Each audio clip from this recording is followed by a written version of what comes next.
Another exclusive. This is the world premiere extended gameplay trailer for a game that got announced last night at Bethesda Land. It is The Evil Within 2. Check this out.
Hello? Sebastian, are you there? Lily?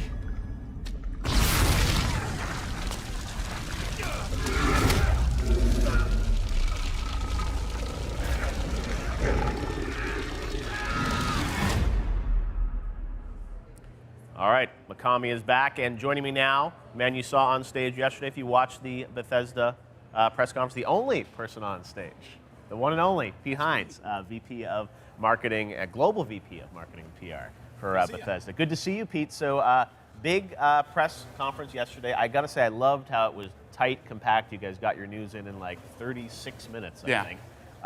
Tell us about your approach to E3 this year. It wasn't a Todd Howard game year, you guys, but you did have two big new titles that you announced, and as you said on stage, all stuff coming out this year. Yeah, well, that was a part of it, which is we really wanted to focus on stuff that was coming out this year, number one.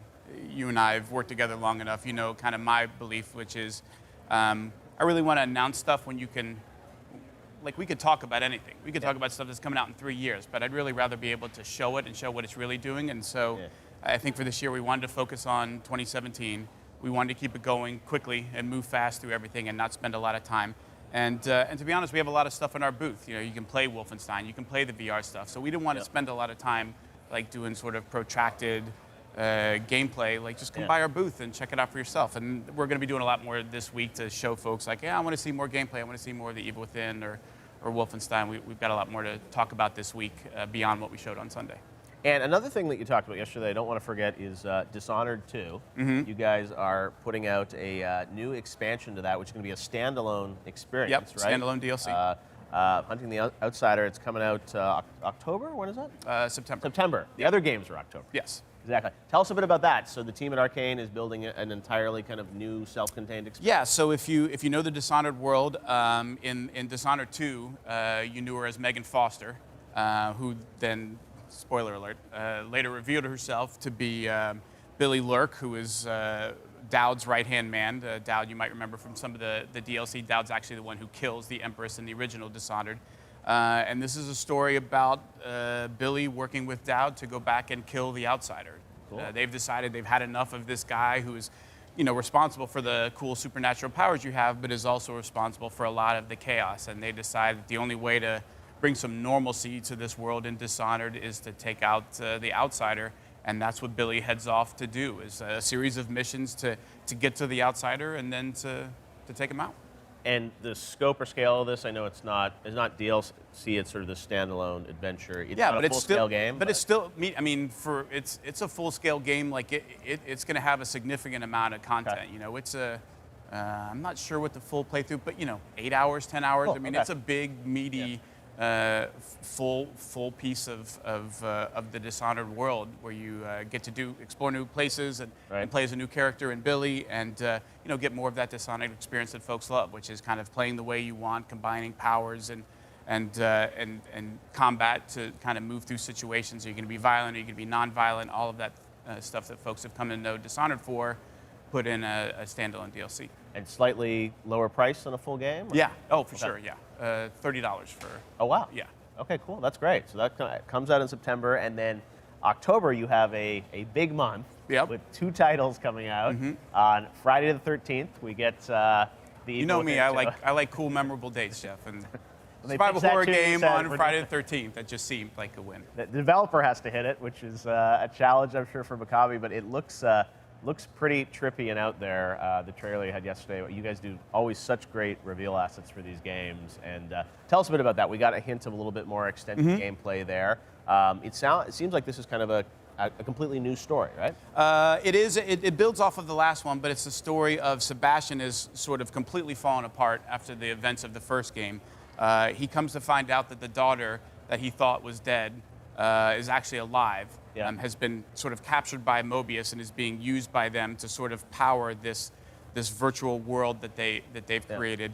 And so he decides to go back in to try and save the daughter that he thought was lost. And so it's definitely a more powerful story in terms of this connection of trying to find the daughter that you thought was gone and save her. It's certainly a survival horror game, so it's definitely got lots of scary moments and tense and that kind of constant struggle for resources and surviving.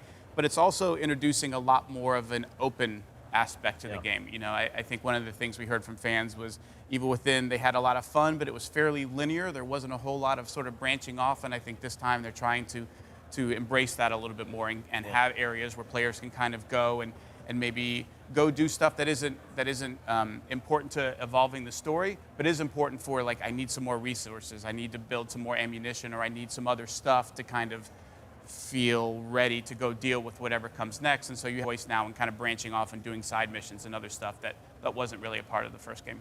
Very cool. Well, it looked great. Another thing that we should talk about is Skyrim for the Switch. Very fun trailer to see. So full amiibo support in that game?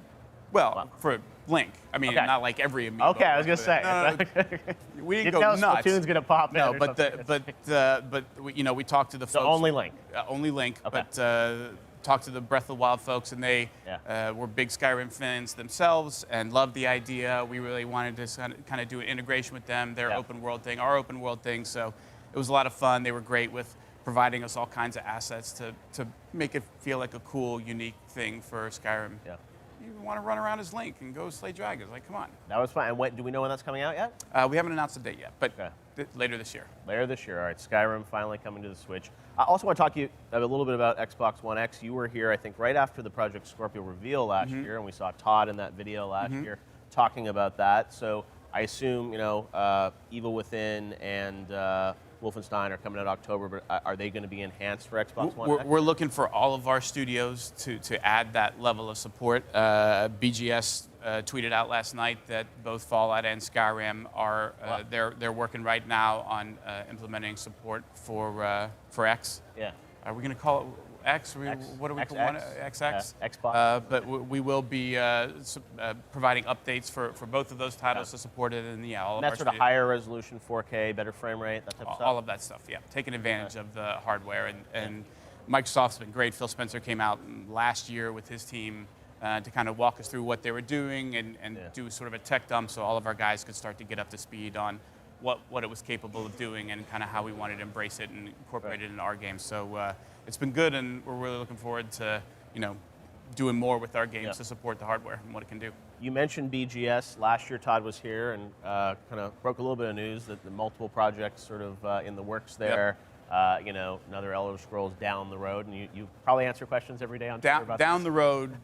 Down the road. A few games down the road. To reiterate, they have at least 2 major titles that they are working on before we're going to get to Elder Scrolls 6. Jeff, we gave you that nugget, and somehow everybody, including your friend and mine, Michael Pachter, like somehow everybody missed that. I tried to manage expectations for folks. You know the kind of games they make. They take a while, but they have two major things that they're working on in addition to a lot of other stuff. Yeah. You know, Skyrim Switch and all of these other things. Yeah, they are hard at work. They have a lot going on. And, you know, like I said at the outset, looking forward to talking about that stuff when we get to a point where we can really show what they're working on and not just speak to it, but like, here it is, here's exactly kind of what it's going to be. And looking forward to those, and then we'll get to Test 6. You only answer a question on Twitter about that a couple Like times every a day. day, yeah. But obviously, yeah, you said, and it feels like you said. I think some people interpret that like, oh, they're working on all three at once, but No. it's sort of like you have to. There's No, slots, we're pretty right? clear. Like Test 6 is not in dev while Yeah. we work on. I mean, we're not talking about small things. We're not talking about like a Fallout Shelter kind of project, like big multi-platform releases like you expect from BGS. Well, and that's the thing is, yeah, I'm sure you see all the rumors where people are like, oh, Todd's got his whole team planned out through 2032 or something. I saw. Yeah, which for is sure. And look, insane. there was a lot of last night. There were the folks on various message boards that were posing as Bethesda folks. I have inside info and like found some trademark that we found and started spouting off. We're going to reveal this and we're going to reveal that. And I'm not in a position of being able to just jump in and pour water on every rumor. Yeah. I'm sorry that folks got sort of swept up in that and believed that it was true, but they clearly didn't work at Bethesda. Yeah. They didn't know what they were talking about. We weren't ready to talk about what BGS is up to. Again, we wanted to focus on what we were doing and coming out with this year. No, that's I always love like especially their last two games where Skyrim VGAs or when you did Fallout at E3. I mean, it was Todd when he announced this thing, just sort of like here's the date. Like it's like they'd like to be very contained. More of an immediacy. Yeah. I mean, even in the case of Wolfenstein. Yeah. We could have talked about that last year at E3 if Sort we of teased it a wanted little to. bit, right? Do you like that? That was Yeah. actually my idea. We wanted a kind of a DOS thing, and I was like, Yeah. hey, we should do like a DRIR thing and stick the game name in there and just see if anybody notices. And of course, everybody did. Oh, believe me. But we didn't want to go anywhere beyond that because we wanted to wait until we could do something like last night, where you can really see sort of the story and Were character. there any teases last night that we should be looking for? I don't think so. Okay. But Somewhere I'm in the so Bethesda tired that land there map, might have you been, and never I know. forgot. You're right. No, but we wanted to stay focused on this year and sort of be like, we're telling you about it, and you can also come play it in our booth, and you can see a lot more about what it is, and not just like, well, we'll wait for another year before we can tell you more. For sure, and now you guys are at a point where every game you ship feels like critically you ship some of the best games out there, and both those titles try. for We the do try. holidays look like they're going to be big, and I know Jens